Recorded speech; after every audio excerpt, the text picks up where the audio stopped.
안녕하세요. 한국사 교과서 함께 읽어주는 채널 지오세TV입니다. 앞으로 여러분과 함께 쉽고 재밌게 한국사 알아가기를 시작할 테니 계속 시청 부탁드립니다. 그리고 꼭 기억해주세요. 아래 설명에 링크되어 있는 블로그를 방문하시면 오늘 들으신 내용을 텍스트 버전으로 보시고 프린트물도 다운받으실 수 있습니다. 차례대로 인쇄하여 모으시면 나만의 한국사 참고서를 만드실 때 유용하게 사용하실 수 있을 테니 많은 이용 부탁드립니다.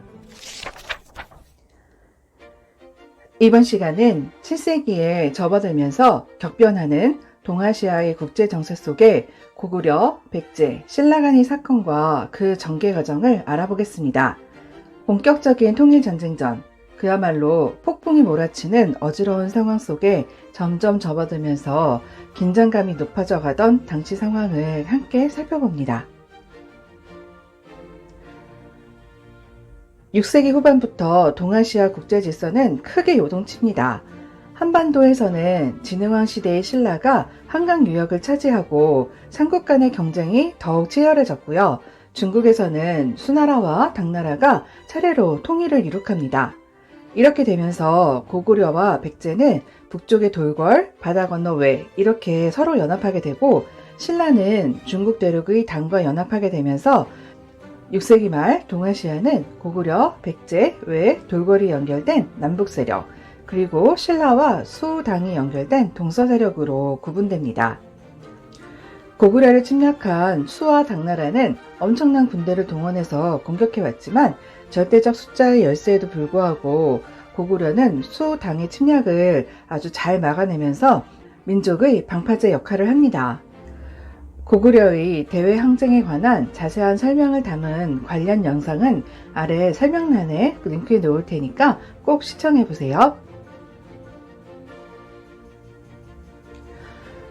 고구려가 수당의 침략을 막아내면서 분투하고 있는 그 와중에 한반도 남쪽에서도 전쟁이 계속됩니다. 백제의 의자왕은 신라를 공격해서 신라 전력에 있어 아주 중요한 위치였던 대하성을 비롯한 40여 개의 성을 빼앗았고 이에 신라는 정말 국가적인 위기를 맞이합니다. 신라의 큰 위협이 되었던 대하성 전투는 김춘추 개인에게 있어서 엄청난 원한을 가지게 되는 그런 사건인데요. 당시 대하성 성주는 바로 김춘추의 사위였던 김품석이었는데 마침 그곳에 있던 김춘추의 딸 고타소까지 함께 잡혀가서 둘이 처형을 당하게 되는 거죠. 백제는 두 사람의 머리를 잘라서 백제 사람들이 많이 다니는 그런 길 밑에 묻어 그 위를 밟고 지나가게 합니다. 여기서 백제가 너무한 거 아니냐 이런 생각이 들 수 있는데요. 당시 백제 입장에서는 뭐 당연할 수도 있는 그런 행동이라고 생각했던 거죠. 백제는 왜 그랬을까요? 자, 성왕이 어떻게 죽었는지 기억해 보세요. 제가 성왕이 관산성 전투를 격려하러 가다가 신라 매복군에 의해서 잡혀 죽었다 그렇게 말씀드렸었죠. 자, 기록상의 성왕의 죽음은 다음과 같습니다. 아들 찬과 백제군의 격려를 위해 길을 나선 성왕은 신하와 호위 군대를 모두 합해서 단 50여 명의 단출한 일행이었다고 합니다. 그러니까 그렇게 쉽게 잡혔던 거죠. 사로잡힌 성왕에게 천안노복이라고 부르던 그런 신분의 고도가 나서서 성왕에게 2번 절을 한 다음에 왕의 머리를 베기를 청합니다 라고 합니다. 이에 성왕은 왕의 머리를 천한 너에게 줄 수는 없다 이렇게 얘기를 했는데 고도는 우리 신라에게는 법에 맹세한 것을 어기면 국왕이라 하더라도 천한자의 손에 죽습니다 라고 그렇게 답합니다. 그러자 성왕이 크게 탄식하고 눈물을 흘리면서 구차하게 살 수는 없다고 하면서 목베기를 허락하고 머리를 내밀었다고 합니다. 고도는 왕의 머리를 베어서 경주로 보냈고요. 진흥왕은 성왕의 머리를 북청 계단 아래에 묻어 지나가는 신라 사람들로 하여금 밟고 그렇게 지나가게 한 것이죠. 자, 이쯤 되면 왜 의자왕이 김춘추의 딸인 고타소와 사위 김품석의 머리를 그렇게 했는지 좀 이해가 되시나요? 어떻게 보면 이쪽은 왕이었고 저쪽은 정말 왕족의 사위와 딸이니까 백제 입장으로서는 아직도 충분하지 않다 이렇게 생각할 수도 있던 그런 상황이었던 거죠.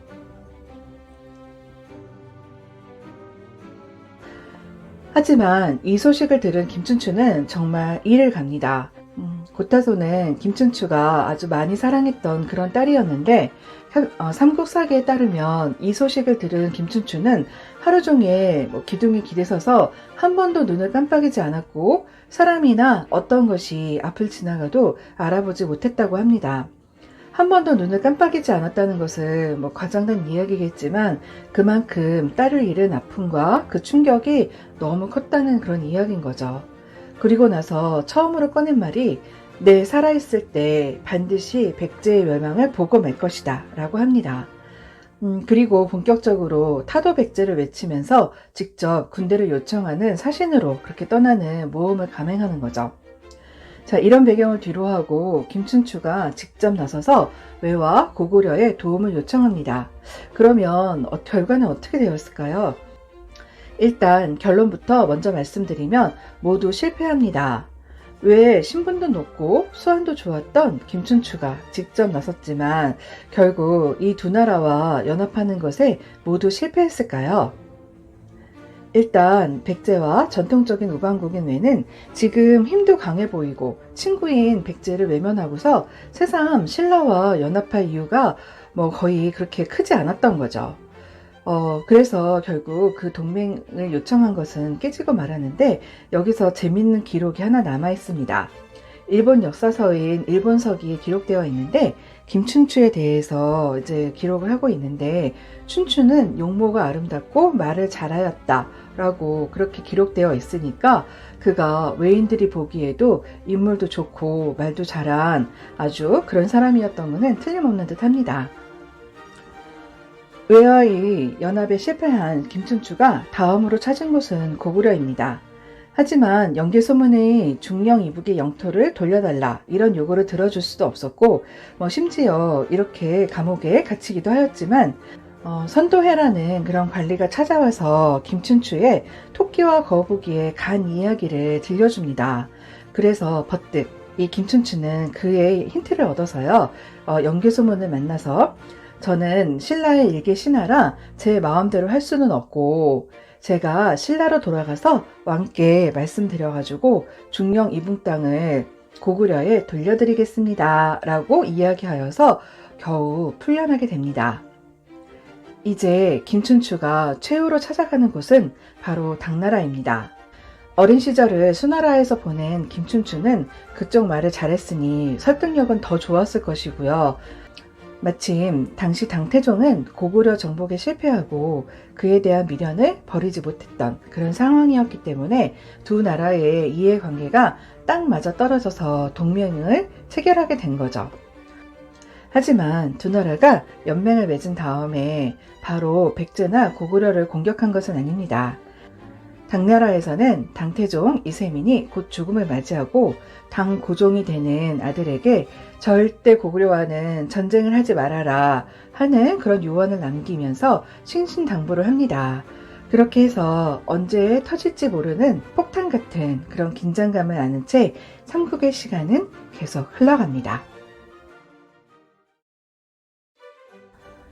오늘은 7세기의 어지러운 국제정세와 신라가 당나라와 연합하게 되는 그 과정에 대해서 알아보았습니다.